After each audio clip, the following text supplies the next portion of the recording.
We're looking at the faces of Olympic gold medalists from Tokyo. 3 of the 4 of this Chinese crew won gold in this boat class. They were world champions in 2019. The 2-seat has come in from the Coxless 4 Xu Lu, Coxless 4 Tokyo competitors as well. So these are the world's best quad scullers from China, and they're up against a new combination from Australia.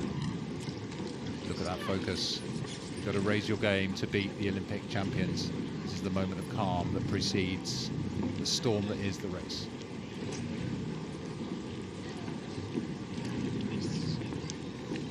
We're seeing here on the right of your picture 3 of the 11 Tokyo gold medalists that will be racing today. I think they're going to put on a good show for us. Well, here at Henley, it's a race for silver. It's a race for the Princess Grace Challenge China. Cup. When I see that you are straight Established and in ready, 2001, named for like Princess this. Grace, whose brother Attention. won the singles here at Henley in 1947 and Get ready, please. 1949. Rowing royalty, and these Chinese are the ones to beat. Rising crew from Australia will want to do exactly that. Let's see what kind of a plan of attack they have to take on the Attention. world's best. Go! It's the Princess Grace Challenge Cup. Australia and China, away they go. Yeah, and we heard the distinctive yell of the Chinese crew, similar to how they work in their 8s as well. They actually shout out the first few strokes. It seems to help them keep in time, and you can see there, look at that crew, how neat they are going off the start, how synchronized they are together, even at that high rate. Yeah, and the Chinese have dominated their way through this event. Leander A, they took them easily on Friday. Yesterday it was New Zealand, 3 3/4 length, a pretty strong verdict there from the Chinese, and they'll be looking to unfold exactly the same race plan. I watched both of those races, and at this point they were already charging away. What can Australia do to respond?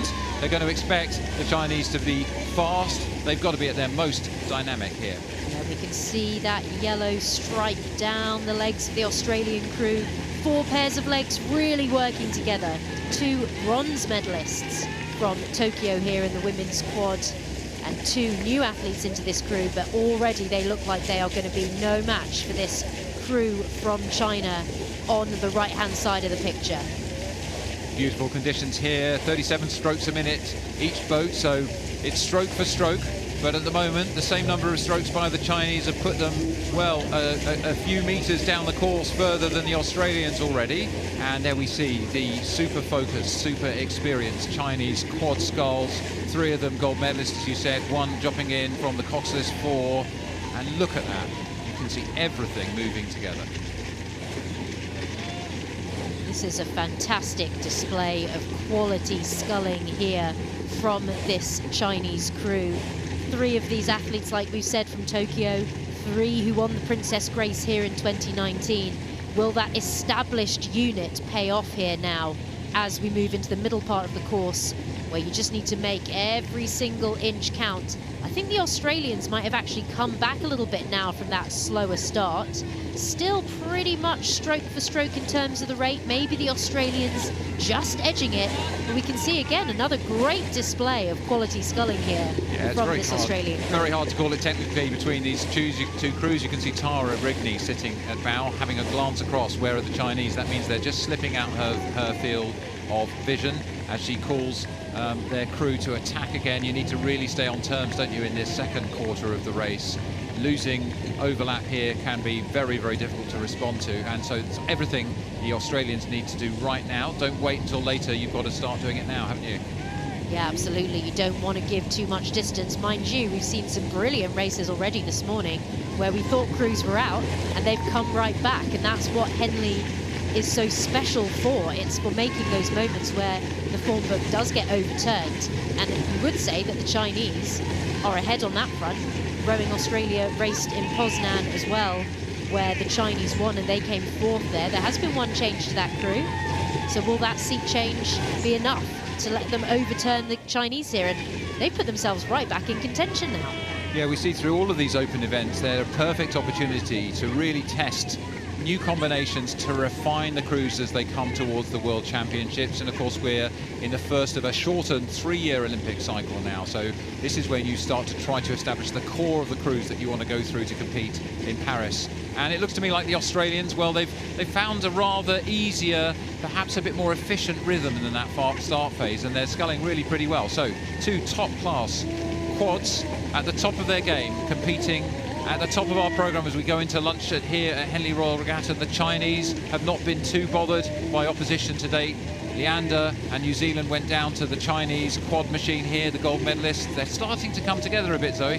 Yeah, again, I think we might have a problem here with the steering from both crews. This looks a little bit like mutual water, the middle, the centre of the river here, which could cause some problems as they come down. It looks like maybe 3/4 of a length now for that Chinese crew. So the Australians have come back into the game. They've still got overlap on the Chinese. That could be enough for the Australians, but we'll need to see a change of gear from Australia if they're going to stop the Chinese national rowing team. Australia a stroke a minute above the Chinese. They'll need that advantage because the Chinese base pace at 34 strokes a minute has been pretty devastating for other crews through this regatta. Can Australia do it? Have they got an extra gear? Can they get an extra stroke or 2 a minute in there as they start to approach the mile marker and the final phase of the race? Yeah, so it looks like we can see the Australian crew there just heading back on towards their booms, looking for a little bit more clear water there.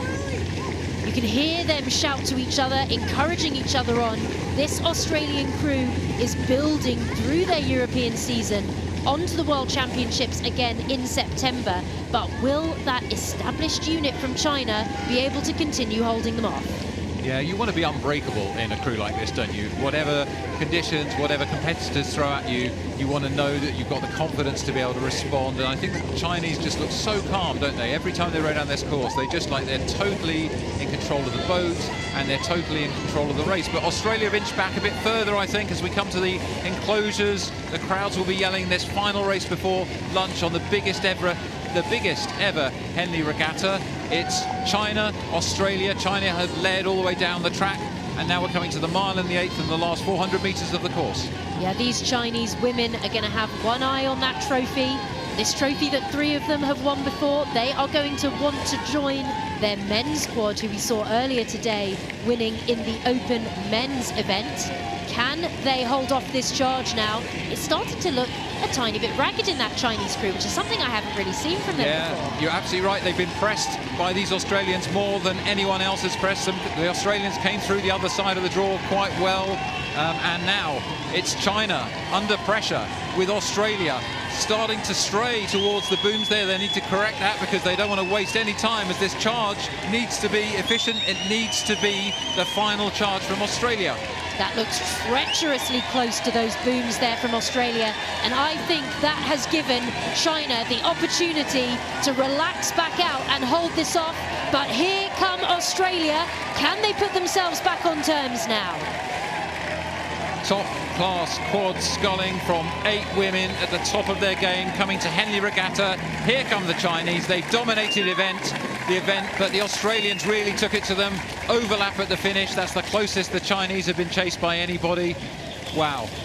Top quality quad sculling in the Princess Grace, and the trophy will be engraved by the 4 names on the Chinese national rowing team quad for the 2nd time at Henley Regatta. What a class quad. It was absolutely so, and I know that won't be the result that Australia wanted, but I think that's a pretty big turnaround for them in their international season. So I think we're going to want to keep an eye on them as we go through to Lucerne and the Worlds later this year. Yeah, you know, it's a new combination from Australia, and they'll be devastated in the moment, but I think, you know, they will be quite happy to have been able to get that close to the Chinese in retrospect. When they look at what they've learned from this campaign and this Henley campaign in particular, I think there's a good sign that they've got real speed there. I was really impressed with the way they came back through the race there, Zoe. Yeah, absolutely so. It looked early on like China were just going to go and keep moving, but actually Australia stayed in contention. They put a real pressure on them. They made the Chinese look a little tighter on their rowing and a little scrappier for the first time I think I've ever seen. So a great performance there from Australia as well.